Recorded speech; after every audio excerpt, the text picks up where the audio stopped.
Eh bien salut tout le monde, aujourd'hui on teste une carte d'entrée de gamme, la Arc A580 que j'ai achetée en Chine. Au niveau de l'emballage, si on s'attarde un petit peu dessus, je trouve que pour une carte d'entrée de gamme, c'est plutôt bien fait. On est sur bien sûr ASRock Challenger sur une A580 et c'est une édition OC, donc ça on le verra plutôt en test. Ça fait un peu style carbone, moi j'aime beaucoup.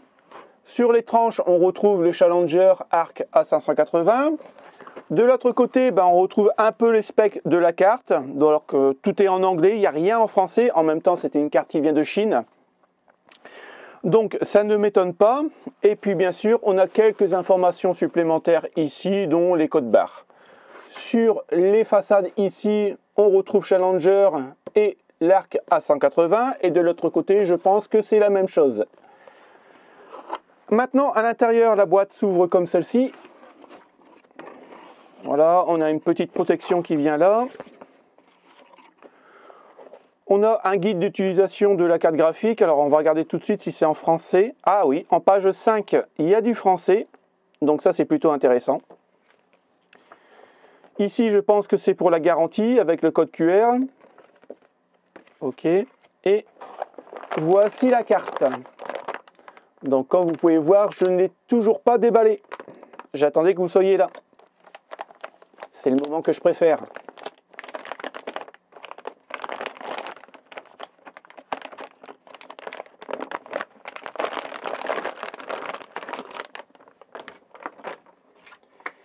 Et la voici. Alors, on a un film de protection dessus. On va essayer de le retirer proprement.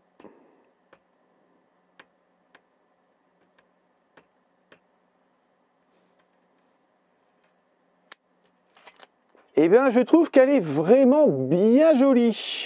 Alors,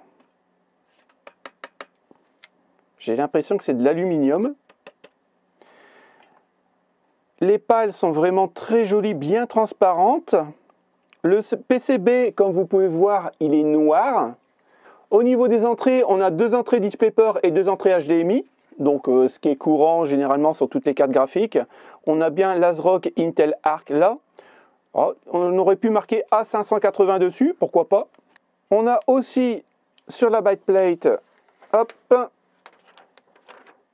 une petite protection. Alors ça en alu. Franchement, c'est très joli, même si elle ne s'arrête pas directement ici, il manque quand même un sacré bout, à peu près 5 cm et 2 cm de large. Et c'est plutôt stylé, je trouve. La carte pèse 1,1 kg. Au niveau de la longueur, on est sur 36 cm, 21 cm,7 de large. Et hop, si on la retourne comme ça, en largeur, on est sur 6,4 cm. Maintenant, on va faire la mise à jour driver de la carte Intel. Sachez que tous les liens seront en description. Pour ça, vous allez sur votre moteur de recherche préféré, vous tapez Intel Arc Driver. Vous prenez le premier lien qui se présente à vous. Vous cliquez dessus et vous arrivez directement au pilote graphique. À partir de là, vous le téléchargez et puis il n'y a plus qu'à l'installer. Pour l'installation, c'est très simple. Vous acceptez tout ce que vous propose Intel et vous appuyez sur Installation. Et l'installation se fait automatiquement. Pour le coup, sur la vidéo, vous allez voir réparer. C'est normal, moi j'avais déjà installé le logiciel. Pour rappel, le test a été effectué avec mon ancien processeur, un 12900K et 32 Go de RAM en 3200 MHz. Et bien sûr, l'Intel Arc A580 et on obtient 5386 points. Une des choses très intéressantes sur ce tableau, c'est que la carte graphique en plein effort ne dépasse jamais les 63 degrés. Je vous rappelle que la carte graphique n'est pas overclockée, elle est stock, mais on obtient en boost maximum de 1400 MHz.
Si on parle tarif, malheureusement, j'en ai trouvé que 2 en France et à vendre sur le site Amazon. Et malheureusement, c'est un petit peu plus cher que celle que j'ai payée. Puisque là, on est à 223,05 €, exactement la même que la mienne. Et ici, 270 € la Sparkle Orc, qui est plutôt sympathique aussi avec son petit design. Mais voilà, ça reste quand même plus cher que celle que j'ai achetée, puisque moi, avec les frais de port, elle me revient à 214 €. Maintenant, si on analyse bien le prix de 263 € par rapport à d'autres cartes graphiques de la même gamme, je parle de la RX 6600, on est à 233 €, en sachant que la RX 6600 fait moins bien que la Arc A580. Et si on continue dans la même gamme de cartes graphiques, la RTX 3050 fait encore moins bien que la Arc A580 et on est quasiment au même prix. Donc, je pense que de toute façon, on ne l'aura pas beaucoup moins cher, je ne pense pas. Et quelque part, elle se situe dans un prix à peu près juste. Après ces benches, on va faire la conclusion concernant cette petite carte graphique. Alors bien sûr, c'est de l'entrée de gamme, on ne peut pas lui demander de tourner en 4K à 120 fps, c'est pas possible. On est quand même sur un tarif de moins de 300 €. Mais je pense qu'au niveau du tarif, elle aurait dû être moins chère. Alors c'est sûr, sur le papier, Intel nous dit qu'elle consommera 185 watts vraiment en boost. Alors personnellement, et vraiment pour être honnête, elle n'a jamais dépassé 150 watts. Et pour le coup, c'est plutôt pas mal. Effectivement, on n'a que 8 Go de VRAM en GDDR6, pas en 6X, parce que la 6 coûte beaucoup moins cher que la X. Donc, je trouve ça normal et correct pour de l'entrée de gamme. Maintenant, ce qui me chagrine un peu, c'est encore une fois le prix, parce que Intel nous avait dit que la A750 était beaucoup plus chère à produire que normalement la A580, qui se positionne à peu près au même niveau de puissance. Et pour le coup, la A750, vous la retrouvez un peu moins chère que la nouvelle A580. Alors, peut-être que dans 6 mois, quand vous regarderez la vidéo, elle sera effectivement baissée de prix, mais là, pour le coup, elle est un petit peu plus chère.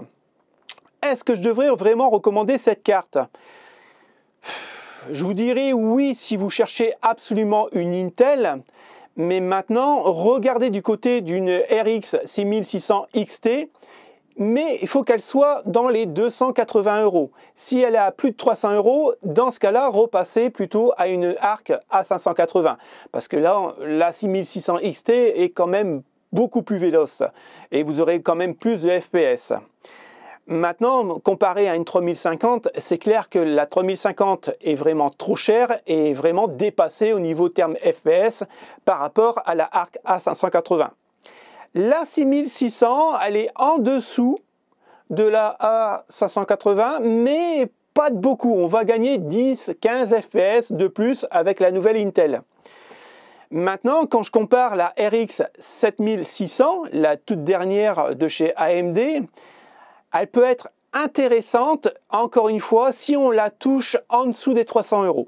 J'en ai vu quelques-unes en occasion, mais c'est quand même assez rare. Alors, est-ce que le prix est justifié? Oui et non, je dirais. C'est une bonne carte d'entrée de gamme qui peut concurrencer pas mal de marques comme AMD et Nvidia, mais personnellement, j'aurais vu cette carte à moins de 200 €. Elle serait entre 180 et 190 €, on va dire. Ça serait vraiment le prix juste pour cette carte. Le prix de la carte et des frais de port, ça me revient à 217 €. Mais j'ai une petite remise en tant que professionnel avec mon fournisseur de composants qui est directement basé en Chine. Et honnêtement, 217 € pour une carte graphique comme ça peut encore passer. Mais 250, 260 €, là, je commence à trouver ça un peu cher. Malgré que, quelque part, elle se situe au niveau des prix à peu près pareil que les autres gammes. En tout cas, j'espère que vous avez aimé la vidéo. Ça m'a pris quand même pas mal de temps. Donc, un petit pouce bleu, c'est la récompense. Abonnez-vous si vous avez aimé cette vidéo. Il y en aura d'autres sur la chaîne. De toute façon, on va reparler de la Arc A580 dans très peu de temps parce qu'il y a un nouveau projet qui va concerner cette carte graphique, mais on en parlera un petit peu plus. Écoutez, merci d'avoir regardé cette vidéo jusqu'au bout et puis on se retrouve très bientôt. Salut les potes, ciao ciao!